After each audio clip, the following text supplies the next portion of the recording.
మన తొలి వెలుగు ప్రేక్షకులందరికీ నమస్తే.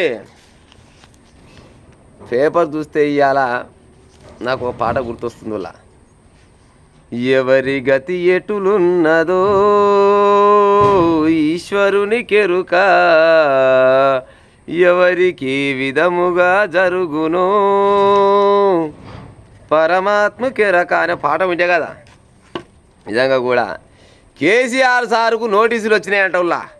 బా కేసీఆర్ అనుకోకుండొచ్చు, కళ కూడా కనకుండొచ్చు, నన్ను కూడా పిలుస్తారు గీ ముచ్చట కానీ అనుకోకుండొచ్చు. ఎప్పుడు తెలంగాణ ఉద్యమంలో ముఖ్యమంత్రి అయినాక ఇంకా రెండోసారి ఆయన అనుకుంటే అనుకోవచ్చు. కానీ ఎందుకంటే ఈయన తప్పులు ఏదో ఒకరోజు బయటపడితే ఆయన కూడా అనుకుంటే అనుకోవచ్చు. కానీ ఇంత దబ్బున నన్ను పిలుచుకపోతారని అనుకోకుండొచ్చు. పాడైపోను.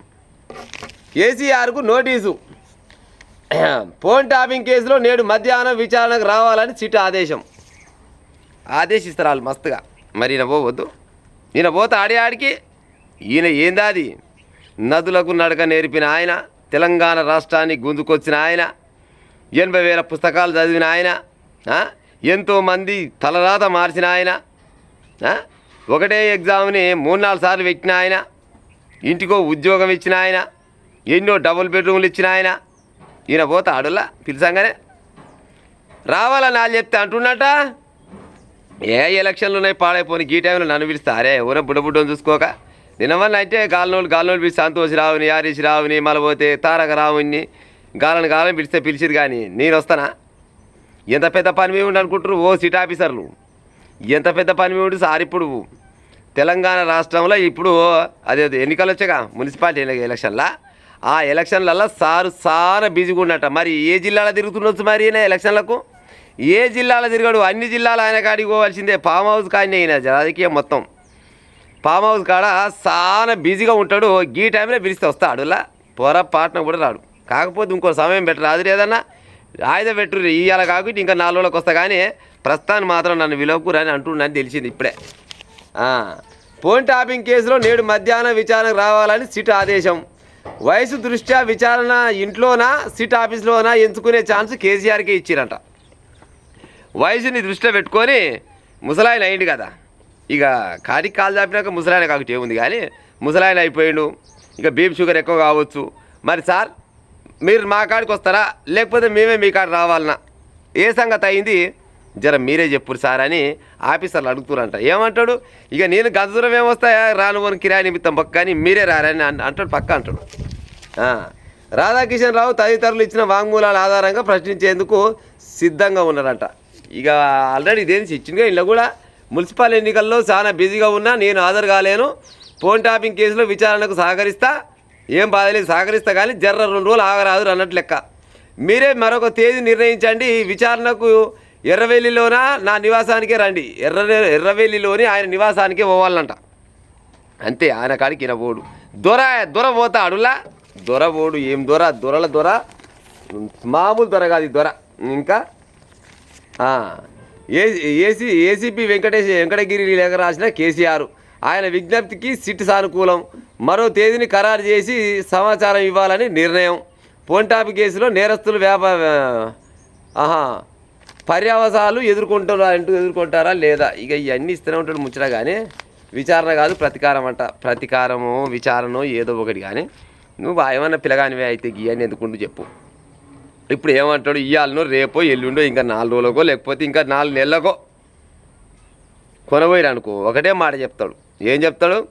నేను అధికారంలో ఉన్నది వాస్తవమే, కానీ నేను చేయమన్నా అనేయాలని వాళ్ళు ఏదో ఒళ్ళు మొలముల పెట్టి చీటకు ఆఫీసర్లు చేసిరు, నేను చేయమన్నాను ఫోన్ ట్యాపింగ్ అని అంటాడు. మరి అందరినీ బెదిరియగలుగుతావు కానీ కేసీఆర్, మరి కవితమ్మకు సమాధానం ఎట్ట చెప్తావు? కవితమ్మ అయితే పక్క చెప్పే. ఏమని చెప్పింది? బరాబరుగా ఫోన్ ట్యాపింగ్ జరిగింది, స్వయాన నా పెరిమిటి ఫోనే ట్యాపింగ్ జరిగింది అని చెప్పింది. మరి కవితమ్మ భర్త ఫోన్ కూడా ట్యాపింగ్ చేయించారంటే మరి ఎవరు చెప్పవచ్చు? మరి సరే, మరి నేను కొనబోయి ఇప్పుడు సిట్ ఆఫీసర్లు ఇవాళ కాబట్టి ఇంకా 4 రోజులకైతే కొనబోతారేమో. కానీ ఎన్నడో పోనాడైతే సమాధానం చెప్పాలి కదా. మరి కల్వకుంట్ల కవితమ్మ కోలు చెప్తున్నది సమాధానం. మరి కేసీఆర్ పని అయిపోయింది, కేటీఆర్ పని అయిపోయింది, హరీష్ రావు పని అయిపోయింది, చివరికి వస్తారా కల్లా ఈయన కాడికి కూడా తీసుకొని వచ్చారు. ఇక ఇప్పుడు ఏమంటే విచారణ కాదు ప్రతీకారం. కేసీఆర్కు నోటీసులు ఇవ్వడం దుర్మార్గం కేటీఆర్ అంటుండ్రు. రేవంత్ రెడ్డి కుట్రలను ఖండిస్తున్న హరీష్ రావు. కేసీఆర్కి అయితే నోటీసులు ఇవ్వకూడదా? కేసీఆర్కి అయితే నోటీసులు ఇవ్వద్దా? ఎందుకు ఇవ్వద్దు కేసీఆర్కి నోటీసులు? మరి ఎవరి ప్రభుత్వంలో జరిగింది ఇదంతా? కేసీఆర్ ప్రభుత్వంలో జరిగింది కదా. మరి కేసీఆర్ సమాధానం చెప్పాల్సిన అవసరం ఉందా లేదా ప్రజలారా? కేసీఆర్ బరాబరే చెప్పాలి. సంతోష్ రావుడు, మళ్ళీ పోతే ఆ ప్రభాకర్ రావుడు, ప్రణీత్ రావుడు, యారీష్ రావు అయితేంది, ఈ రావులు ఆ రావులు ఈ రావులంతా కలిసి తెలంగాణ రాష్ట్రాన్ని మొత్తం సత్రోలు చేసిన సంగతి తెలియకుండా వచ్చిన ఫోన్ టాపింగ్లు చేసి అపోజిషన్ పార్టీ వాళ్ళు ఏం మాట్లాడుకుంటారు, ఏం కథ ఇవన్నీ విని ఎలక్షన్లల్లో ఎవరెవరికి ఏ రకంగా మనం డీల్ చేయాలని ఇవన్నీ కథలు పడి ఒకసారి కాదు ఒకసారికి వెళ్ళి 2 సార్లు అధికారం చేజిక్కించుకొని 3వసారి కూడా గిదే పని చేద్దామని మంచిగా ఫోన్ టాపింగ్ చేసి కూర్చుంటే జర్రంతా తెలంగాణ ప్రజలంతా తెలివికి మళ్ళీ మిమ్మల్ని ఎద్దుగుద్దినాడు గుద్దితే అయిపోయి పామాదులో పడినారు. లేకపోతే తెలంగాణ ప్రజలు కూడా ఎప్పటిలాగానే ఏమవుతుందిలే మళ్ళీ సర్కారు కేసీఆర్ అని అంటే ఈసారి 3వసారి ముచ్చంగా వచ్చి కూర్చుంటే ఈ సమయానికల్లా తెలంగాణ రాష్ట్రం మొత్తం ఇక్కడ కావచ్చు. అవు అందరు ఫోన్ టాపింగ్ చేసి ఓని ఫోన్ టాపింగ్ చేయలేదు పాడైపోను. ఏది కేంద్ర మినిస్టర్ల ఫోన్ ట్యాపింగ్ చేస్తుంది చేయలేదా? గవర్నర్ల ఫోన్ ట్యాపింగ్ చేస్తుంది చేయలేదా? సినిమా హీరోయిన్లది అయితే వాళ్ళ సంసారాల్లో నిప్పులే పోస్తుంది చేయలేదా? మరి చేయలేదంటే మరి ఇప్పటిదాకా గులగుల సప్పుడు ఎందుకు రావచ్చు? ఇదంతా ఎందుకు వచ్చింది? బరాబరుగా ఫోన్ ట్యాపింగ్ జరిగినట్టే. కాకపోతే ఏమంటాడంటే నాకైతే ఆ సంగతి తెలియదు, కాకపోతే కొద్దిగా నిఘా పెట్టమని అంతేగాని వాళ్ళ మీద మొత్తం ఫోన్ ట్యాపింగ్ చేసి మాటలు వినమన్నా నేనేమన్నా ఏది ఆధారాలు ఉన్నాయి నేను సంతకం పెట్టినా అని తప్పించుకుంటానికి మాత్రం ఏక నెంబర్ ఉంటుండొచ్చు. అవునా కాదా ప్రజలారా చెప్పురి.